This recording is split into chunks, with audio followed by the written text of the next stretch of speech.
So this was kind of the fallout shelter, the beginning of the fallout shelter.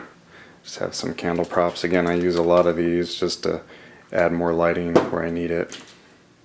And I just have some old radio stuff. This is just an old signal generator, old like phone stuff, and I just threw all of this together at the last minute. I really ran out of time. This is an ammo box that I made just out of pine, and stenciled some lettering on there, and I put a bunch of yellow glow sticks in here. You'll probably see a shot of that. This is just Spanish moss that I got at a dollar store, and I think I'll do a separate video where I talk about some of these props that I build. This is just an old Geiger counter that I got on eBay for like $15, and then I put some LED lights and fixed this light and put some lights in the gauge, and it looked really cool at night because especially this light, when it was coming up and there was fog everywhere, it just looked really cool. And that's the little radioactive container, which is just an old vinegar container with the radioactive symbol stenciled on, and I just threw a big glow stick in there. This is a coffin. It's kind of a weird spot for it, but I needed something to prevent people from getting too close to this. This is a new prop I made this year. It's an exploding fuse box. You can see it's really crowded in there, but I made my own fuse labels for the flash crackers. I think there's quite a few videos online showing off these fuse box, but no one's really done a tutorial on how to make it, I don't think. But this is just a pneumatic cylinder with a 1-inch throw that basically hook it up in reverse. So when it's closed, the cylinder is actually extended. And that's how the linkage works. It's pretty simple. I had to make that little bracket myself out of a piece of aluminum. And I use pretty low pressure just so it doesn't put a lot of strain on it. And I found that using an L bracket and then a straight bracket together prevented this from opening too wide. When it did open too wide, it kind of locked out the pneumatic, and it was just basically a quick fix because this is a new prop and I didn't have a ton of time to figure out the perfect spacing, so this is just a simple trick to fix it. But it worked out great. It was an awesome prop, and those flash crackers are really loud. Listening to it on video just doesn't do it justice. It got a lot of startles.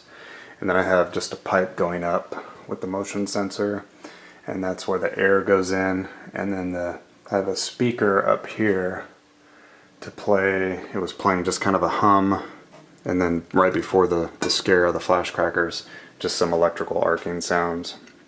This is just some conduit that I had laying around. It's empty, and I just spray painted it with flat black and rust red. This is a zombie research sign. This is one of the best signs I've ever seen. It's actually made out of metal, and I got that at a Spirit Halloween store. It was like $12, so pretty good value. I'll be able to use that forever. And then this again was my video screen, kind of the entry to the zombie fallout shelter / research lab. This is an old control panel that I made for an electric chair prop, as well as this panel was for an electric chair prop. You can see the knife throw switch here. That's all custom made out of aluminum stock with just dummy wires hooked up. But you could actually hook that up to a car battery if you wanted to, and as this wire comes over and touches this wire, it would actually spark and look really neat. So I used that one year, but it worked out good being here this year because this is my new prop that I just finished, my zombie containment chamber.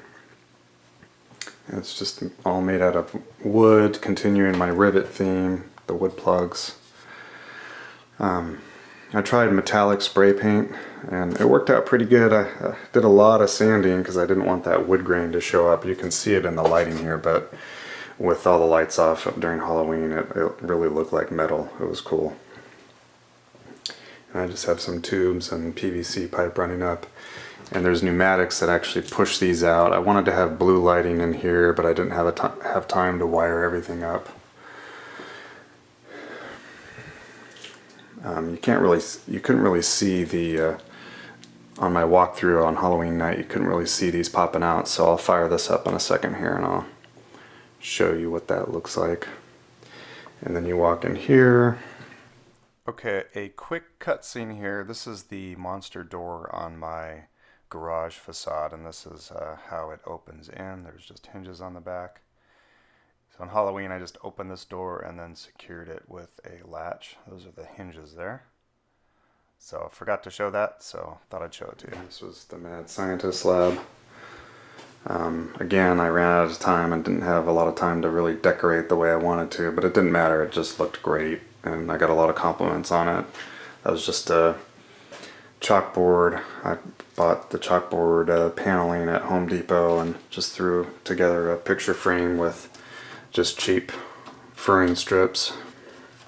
But actually I did a nice job on the frame just so I could use this year after year. And I just drew like a brain with a reactive blacklight chalk and just threw some like chemistry formula symbols up there and worked out good. This is an old vintage microscope that I got on eBay. This is just an old oscilloscope. Anything you have with like lights and anything cool looking like that, it's going to look great in your Mad Scientist lab. This is my brain that I molded out of hydrocal. I'll do a separate video on that. It looked really great. I just sprayed it with a red enamel. And this thing's so heavy that it would sink if you wanted to put it in water, but I'd have to seal the other side. I haven't done that yet. Originally I wanted to kind of airbrush the folds and stuff like that, and I probably will, but it was kind of dark in here, so all you could see were all of the glowing lights, and it was still a good effect. But then I just had some old antique stuff, old antique like welder thing, like a bug sprayer that I got at the antique store. A lot of this stuff I just get at the dollar store. I don't really, it was probably a candle holder or something, but it just works. This is like a built-in cabinet that I just made out of furring strips, and then I aged the wood and just threw some like wire on there for one of the panels, and just put some old antique-y things that I had, you know, saw blades and pliers, and so it looked really good. Got a lot of compliments on this, and this is very quickly made. It took me about 2 hours to make this. I'm running out of storage space, so I probably will not be able to salvage this, but I'll salvage all my hardware. But this was really cheap. This is probably about, I don't know, those are all fence boards for the shelves, so I don't know, maybe $15 worth of wood. It's open on the back, so, and it was a lot of fun to build. But you could certainly build a freestanding cabinet and then save it if you wanted to, but it would take up quite a bit of room. But if you had room in your garage or wanted to use it for storage throughout the year, you could certainly do that. And then I'll save all my brick paneling. That worked out well. But I gotta pull this shelf out. This is all custom built, so it's just gonna be recycling the wood or saving what I can for next year. And of course I had a test tube holder and didn't have time to get all my test tubes out, and this is actually glow-in-the-dark paint, but you can use, there's a ton of different stuff you can use for glow-in-the-dark paint. I had this pipe coming out here that I sprayed with like this gold patina. A lot of people commented on that. They weren't quite sure what was happening back here, so it kind of added to the whole thing.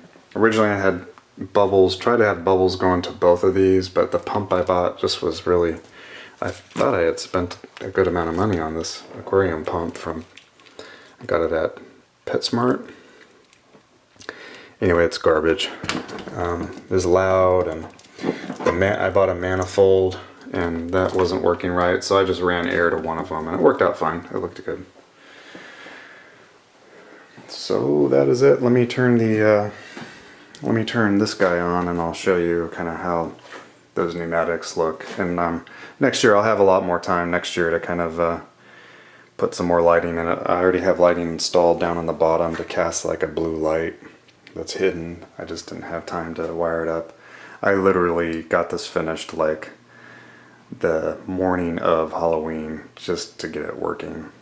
So it was kind of it was a lot of work to put together, but it was fun to build, and this actually got a lot of good reviews this year as a Halloween prop. So let me turn this on.